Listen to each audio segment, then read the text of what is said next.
আসসালামু আলাইকুম। আশা করছি প্রত্যেকেই অনেক ভালো আছেন।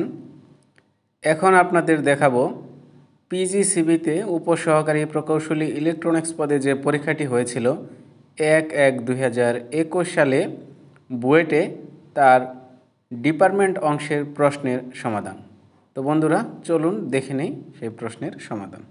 1 নম্বর, একটি RL সিরিজ সার্কিটে R সমান 12 ওহম, L সমান 25 মিলি হেনরি, F সমান 50 হার্টজ হয়, তবে পাওয়ার ফ্যাক্টরের মান কত? এখানে লক্ষ্য করুন দেওয়া মানগুলো বসিয়েছি। এটি লক্ষ্য করুন 25 এখানে আছে মিলি হেনরি। অনেক সময় এটা ভালো করে প্রশ্ন না পড়ার কারণে উত্তর জানা থাকা সত্ত্বেও ভুল করে ফেলি আমরা, তাই এটি লক্ষ্য করবেন এখানে মিলি হেনরি আছে। তো আমরা সূত্র জানি এক্সএল সমান 2 পাই FL। এক্সএলটা বের করে নিলাম শুরুতেই 2 পাই F এবং এল দেখেন এল আমি এখানে 25 বসিয়েছি এবং এটা যে মিলি হেনরিতে আছে হেনরিতে প্রথমে নিতে গেলে আমার 10⁻³ দ্বারা গুণ দিতে হবে। তাহলে এখানে আমরা মানটি পেয়ে গেলাম 7.85 ওহম এক্সএল এর মান। তাহলে জেড সমান √r² প্লাস XL², এটা আমরা জানি। জেড হচ্ছে ইম্পিডেন্সের মানটা আমরা পেয়ে গেলাম ক্যালকুলেশন করে 14.33 cos থিটা সমান R/Z। এখানে লক্ষ্য করুন এই ইম্পিডেন্স ত্রিভুজটি, এই ত্রিভুজ থেকে দেখেন cos থিটা কপরে ভূমি বাই অতিভুজ, আর থাকে এই ভূমি বরাবর, XL হচ্ছে লম্ব এবং অতিভুজ হচ্ছে জেড ইম্পিডেন্স ত্রিভুজের। তাহলে cos থিটা সমান R/Z। এখানে আমরা পেলাম 0.84 এবং এটি ল্যাগিং। অথবা আরেকভাবে করা যায়, যদি এই Z R plus J of XL এভাবে যদি বের করেন তাহলে R12 এবং জে এক্সএল এর মান 7.85। এটি বসালে এখানে যে মানটি আসে এটাকে যদি আমরা পোলার ফর্ম করব, পোলার ফর্ম করার পরে যে অ্যাঙ্গেলটি আসবে সেই অ্যাঙ্গেলটি হচ্ছে cos থিটা এর থিটা এর মান। তখন এই অ্যাঙ্গেলটি cos থিটাতে বসিয়ে দিলে যা আসবে এই মানটি আসবে 0.84। এই নিয়মেও করতে পারেন অথবা এই নিয়মেও করতে পারেন। 2 নাম্বার, ফাইন্ড V0 I। তাহলে এখানে এই চিত্রটি লক্ষ্য করুন, এই চিত্রটি দেওয়া ছিল প্রশ্নে। এই V0 মানে এই আউটপুট, এখানে কত ভোল্টেজ এবং এখান দিয়ে কত কারেন্ট প্রবাহিত হবে তা বের করতে হবে। এখানে লক্ষ্য করুন এই ডায়োড হচ্ছে আইডিয়াল ডায়োড। আইডিয়াল ডায়োডে আমরা জানি যে ভোল্টেজ এটি হচ্ছে 0 ভোল্ট, আর যদি সিলিকন থাকতো তাহলে সিলিকনের ক্ষেত্রে 0.7 এবং জার্মানিয়াম থাকলে জার্মানিয়ামের ক্ষেত্রে 0.3 ভোল্ট। আর যদি আইডিয়াল থাকে তাহলে এর ড্রপ 0 ভোল্ট। তাহলে বন্ধুরা এখানে দেখেন দুইটি ভোল্টেজ আছে, একটি আছে 1 ভোল্ট এবং একটি আছে 2 ভোল্ট। তো যার ভোল্টেজটা বেশি যেখানে, সেই ভোল্টেজ থেকে আমরা এই আউটপুট পর্যন্ত দেখেন আমরা এটা একটা কেবিএল করব। এটা কিন্তু আমরা 1 ভোল্ট থেকেও করতে পারতাম, এখান থেকে করতে পারতাম, যেখানে যে ভোল্টেজটা বেশি এটি নিয়ে করব এখানে। তাহলে এই 2 এখানে 2 আর এটা তো 0ই, যেহেতু এটা তাহলে শর্টের মতো হবে যেহেতু আইডিয়াল। আর যদি সিলিকন থাকতো তাহলে দেখিয়েছি এরকম হতো, এখানে 0.7 ভোল্ট ড্রপ হতো। 2 মাইনাস V0, এখানে দেখেন বসেছি 2 মাইনাস V0, এখানে V0 তাহলে 2 ভোল্ট। এখন যদি আমরা এই আইটি বের করতে চাই তাহলে এখানে একটা কেবিএল করব। এখানে যদি কেবিএল করি V0 মাইনাস আই আর, তাহলে এখানে দেখেন যে আই আর মানে হচ্ছে আর এর মান হচ্ছে 1 কিলো ওহম। এখন আমরা একে যদি আইকে এক সাইডে নিয়ে গেলাম তাহলে V0 বাই আর, এই মানটি আমরা এখানে বসেছি। V0 এর মান 2 পেয়েছিলাম, 2 এবং 1K। যদি কে থাকে তাহলে কিন্তু আমরা মিলি অ্যাম্পিয়ারে পাবো যদি আমরা ক্যালকুলেশন করি। আর একে অ্যাম্পিয়ারে নিলেও সমস্যা নেই, আমরা সরাসরি মিলিতে দিয়ে দিলেও সমস্যা নেই। তাহলে 2 মিলি অ্যাম্পিয়ার এটি হচ্ছে কারেন্টের মান। 3 নম্বর, প্রদত্ত সার্কিট হতে আর ইকুইভ্যালেন্ট এর মান বাহির করুন। এই চিত্রটি দেওয়া ছিল, এখান থেকে আর ইকুইভ্যালেন্টের মান বের করতে হবে, মানে এ এবং বি এর মাঝে যে রেজিস্ট্যান্স আছে মোট রেজিস্ট্যান্সটা বের করতে হবে। তো বন্ধুরা, এরকম একটা জটিল সার্কিট যদি আপনাদের কাছে মনে হয়, শুরুতেই একটি করে আপনারা এই পয়েন্টগুলোতে, বিন্দুগুলোতে যে কোনো একটা সংখ্যা বা যে কোনো একটা বর্ণ ধরে নেবেন। ধরে নিলে চিত্র অঙ্কন করলে সহজ হয়ে যাবে। দেখেন এখানে সি, তার মানে এই বিন্দু যদি সি হয় তাহলে এটি একটি শর্ট, তাহলে এখানেও সি, এখানে সি মানে এখানেও সি। বন্ধুরা, এখানে আমরা দেখেন এখানে সি, তাহলে এখানেও সি, যেহেতু এটি শর্ট। তার মানে কি, যদি আমরা জানি যে কোনো একটা রেজিস্ট্যান্সের যদি প্যারালালে একটা শর্ট পথ থাকে, তাহলে শর্ট পথে কারেন্ট প্রবাহিত হয় এবং উক্ত রেজিস্ট্যান্সটি বাদ হয়ে যায়। তাহলে লক্ষ্য করুন, এটির আড়াআড়িতেও একটা শর্ট পথ আছে, এই রেজিস্ট্যান্সের আড়াআড়িতে একটি শর্ট পথ আছে, এবং এই রেজিস্ট্যান্সগুলো দেখেন, এই যে এটিকে একটি যদি আপনারা একটা তার মনে করেন, তাহলে এখান থেকে এভাবে দেওয়া যে কথা, এখান থেকে যদি আমরা সরাসরি এইভাবে যদি দেই, এটি কিন্তু একই কথা। তার মানে এই রেজিস্ট্যান্সগুলোর প্যারালালেও একটি শর্ট পথ হলো, তাহলে এই রেজিস্ট্যান্সগুলো কিন্তু বাদ হয়ে যাবে, মানে কারেন্ট এদিক দিয়ে প্রবাহিত হয়ে এদিক দিয়ে প্রবাহিত হবে। এখন যদি এই সম্পূর্ণটা বাদ হয়ে যায়, লক্ষ্য করুন, এই সম্পূর্ণটা যদি বাদ হয়ে যায়, তাহলে চিত্রটি কেমন হয়? পরবর্তী চিত্রটি লক্ষ্য করুন, এমন হয় যে এখানে 3 ওহম এবং এই তারটি, যেটি আমি এখানে দাগ দিয়ে দিয়েছি, দেখেন এটি তার, বা আপনারা এখানে দাগ দেখেন যে এটা ছিল সি, তাহলে এখানেও সি। এই বাঁকাটা যদি আমরা শুধু এই সোজা করে অঙ্কন করি, এবং এটি ছিল 4, তাহলে 3 এবং 4 শুধু সিরিজে, 3 এবং 4 সিরিজে, এবং এই আর ইকুইভ্যালেন্টের মান সিরিজে থাকলে যোগ আমরা জানি এই 7 ওহম। 4 নম্বর, ফাইন্ড ভি নট। অ্যাম্প্লিফায়ারের ম্যাথ। লক্ষ্য করুন, বর্তমান সময়ে বুয়েটে হওয়া উপসহকারী প্রকৌশলী ইলেকট্রনিক্স বা ইলেকট্রিক্যাল প্রায় সব পদে দু একটি অ্যাম্প্লিফায়ারের ম্যাথ থাকে। তো এই ম্যাথে আউটপুট ভোল্টেজ কত তা বের করতে হবে। অ্যাম্প্লিফায়ার, লক্ষ্য করুন, এটি হচ্ছে ইনভার্টিং অ্যাম্প্লিফায়ার। তো এখানে আমি দুইটি সমাধান দেখিয়েছি। প্রথমটি, এটি জাস্ট কেসিএল করলে শেষ, আপনারা এটি একটু দেখে নেবেন, দেখে বুঝতে পারবেন আশা করি। দ্বিতীয়টা আমি আপনাদের বুঝিয়ে দিচ্ছি, একটি নিয়ম দিলেই হবে। ইনভার্টিং অ্যাম্প্লিফায়ারের দেখেন, ইনভার্টিং অ্যাম্প্লিফায়ারের ক্ষেত্রে আমরা জানি যেটি আমরা ইনপুটে দিব, ইনপুটে যদি পজিটিভ থাকে তাহলে আউটপুটে আমরা পাবো নেগেটিভ, এবং ইনপুটে নেগেটিভ থাকলে আউটপুটে পাবো পজিটিভ।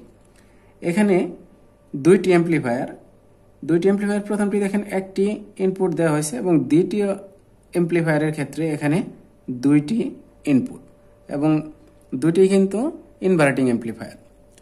ইনভার্টিং অ্যাম্প্লিফায়ারের ক্ষেত্রে আমরা জানি কি আউটপুট সমান minus R F by R in into input বা ভিএ। এখানে ভিএ আছে তাই আমরা ভিএ দিয়েছি, এবং আর ইন এটি হচ্ছে আর ইন, বা এখানে এ আছে দেখে আমি এ দিয়েছি। ইন যদি দেই তাহলে আপনাদের হয়তো বুঝতে সুবিধা হবে, তাহলে আর আই দিয়ে দিলাম। আমরা জানি ভি আউট সমান এ ভি আই। এ হচ্ছে গেন, আর গেন হচ্ছে minus R F by R I. তাহলে এবং আউটপুটটা তাহলে আমরা পেলাম ভি আউট সমান minus R F by R I into V I. তাহলে এটি হচ্ছে ইনপুট ভোল্টেজ, এবং এটি হচ্ছে আউটপুট ভোল্টেজ, আর এটি হচ্ছে গেন। আর এফটি হচ্ছে এই ফিডব্যাক রেজিস্ট্যান্স, এবং আর আই এটি হচ্ছে ইনপুট যে রেজিস্ট্যান্স। তাহলে এই সূত্রটি এখানে লক্ষ্য করুন, যখন আমি ভিএ 6 ভোল্ট এটি ইনপুট দিলাম প্রথম এই ইনভার্টিং অ্যাম্প্লিফায়ারের ক্ষেত্রে, এখানে তাহলে আউটপুটটি হবে এই যে V01। তাহলে এই V01 সমান minus R F one by R I, বা আপনারা যদি এটা এ ধরেন এও ধরতে পারেন, আমি আর আই ধরে দিলাম, ইন্টু ভি এ। এই যে এখানে দেখেন ইনপুট যে ভোল্টেজ সেটি হচ্ছে ভি এ। তাহলে আমরা যদি মানগুলো বসাই, 5K minus 5K by 5 into 6 সমান মাইনাস 6। তাহলে দেখেন আমরা ইনপুট দিয়েছিলাম কিন্তু প্লাস, ইনভার্টিং এর কারণে আউটপুট পেয়ে গেলাম মাইনাস। তাহলে এখানে একটা আমরা পেলাম, এই মানটি পেলাম -6 ভোল্ট। এবারে যদি আমরা এই যে আউটপুটটি আমাদের বের করতে হবে এটি করি, এখানে দেখেন দুইটি ইনপুট হলো, তাহলে একটি মাইনাস এবং একটি প্লাস। তাহলে মাইনাসের জন্য আমরা প্লাস আউটপুট পাবো এবং প্লাসের জন্য মাইনাস আউটপুট পাবো। তাহলে V02 আউটপুট মাইনাস RF2, এটাকে যদি আমরা RF2 ধরি, feedback resistance RF2 by RI, এটি RI লিখতে পারেন বা অন্য একটা যদি ধরে নেন RB, তাহলে আমি এখানে RI দিলাম, RI ইন্টু V01। এবারে লক্ষ্য করুন আমি একসাথে করে দিয়েছি, বা আপনারা আলাদা করেও করতে পারেন। তাহলে এই দ্বিতীয় ইনপুটের ক্ষেত্রে মাইনাস এই সূত্র এটি মাইনাস RF2 বাই RI বা RF বাই RI, এই যে এখানে সূত্রটি লেখা আছে, এই সূত্রে শুধু এখানে বসিয়েছি ইন্টু VB। এবারে যদি মানগুলো বসাই তাহলে লক্ষ্য করুন এটি ছিল মাইনাস ইনপুট। তাহলে এই মাইনাস ইনপুটের জন্য আমরা ক্যালকুলেশন করে দেখেন পেলাম +6, এবং এই প্লাস ইনপুটের জন্য আমরা পেলাম -2। একে ক্যালকুলেশন করলে আসে 4 ভোল্ট। এটি হচ্ছে আনসার। 5 নম্বর, ফুল ওয়েভ রেকটিফায়ারের ডায়াগ্রাম অঙ্কন করুন।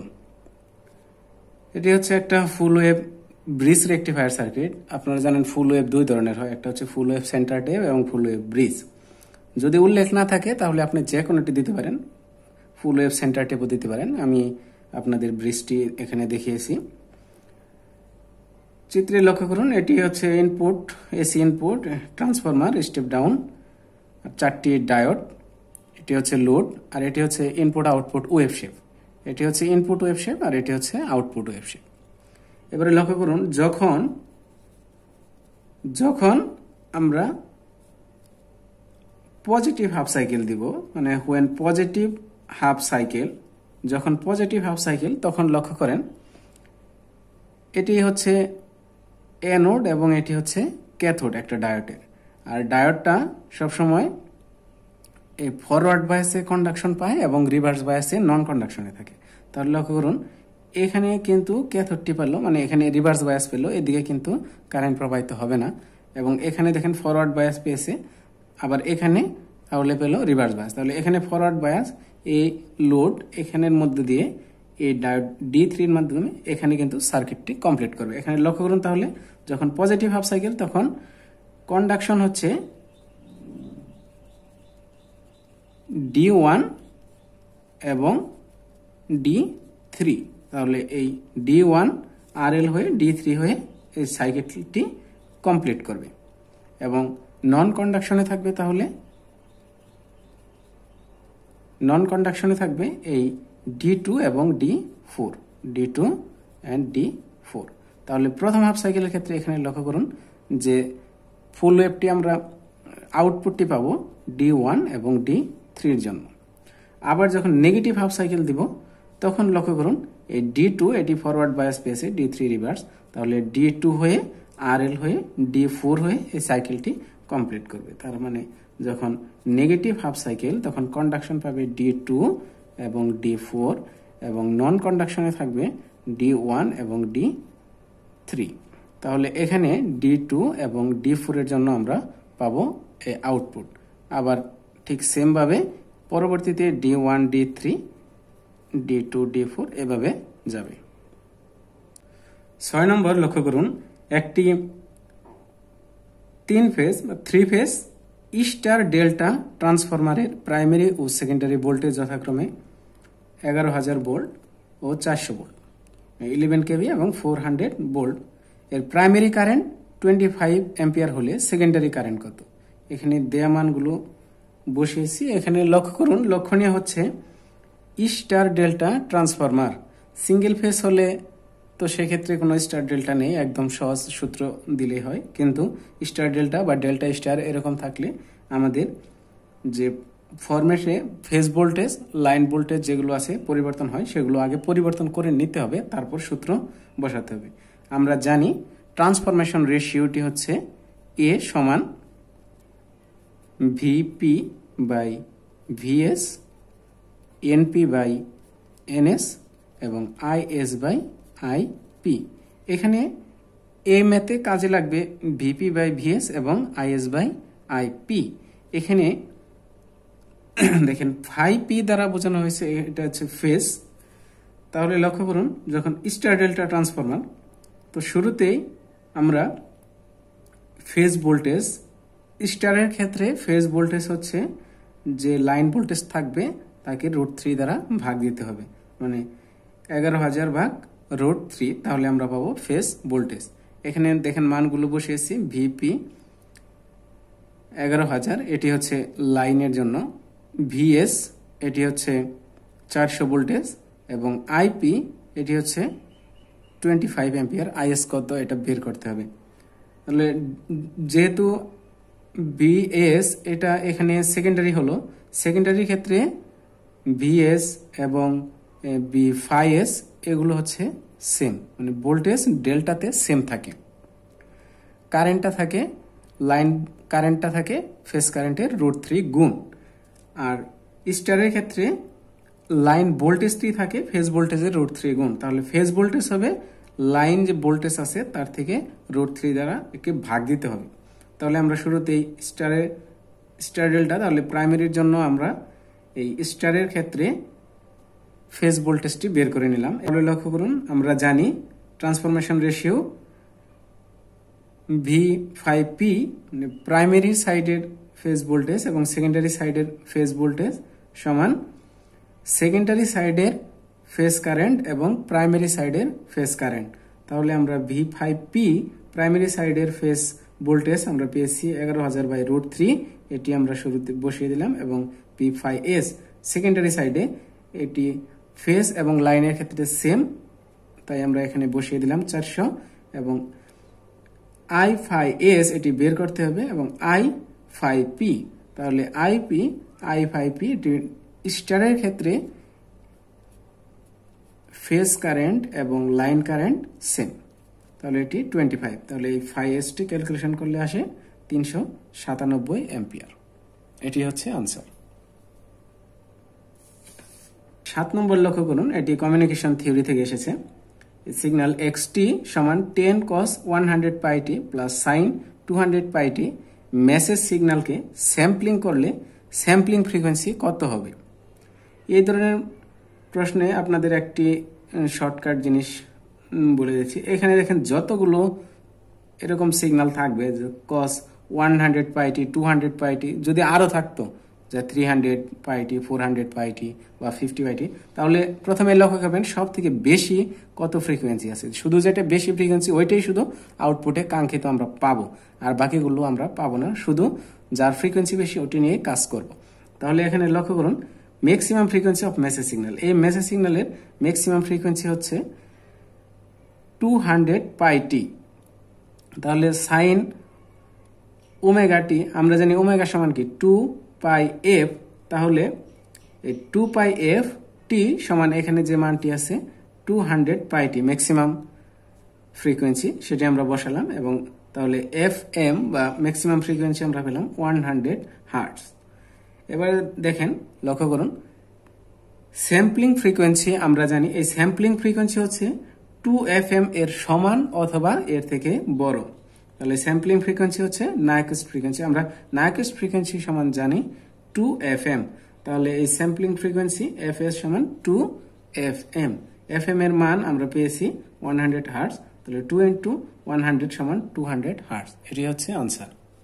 8 নম্বর সর্বশেষ যে ম্যাথটি ছিল লক্ষ্য করুন, একটি 10 কিলোমিটার অপটিক্যাল ফাইবারের ক্যারেক্টারিস্টিক লস -2.5 dB/কিলোমিটার এবং ইনপুট পাওয়ার 400 মিলিওয়াট, আউটপুট পাওয়ার কত এটি বের করতে হবে। দেয়া মানগুলো এখানে বসিয়েছি। লক্ষ্য করুন এল হচ্ছে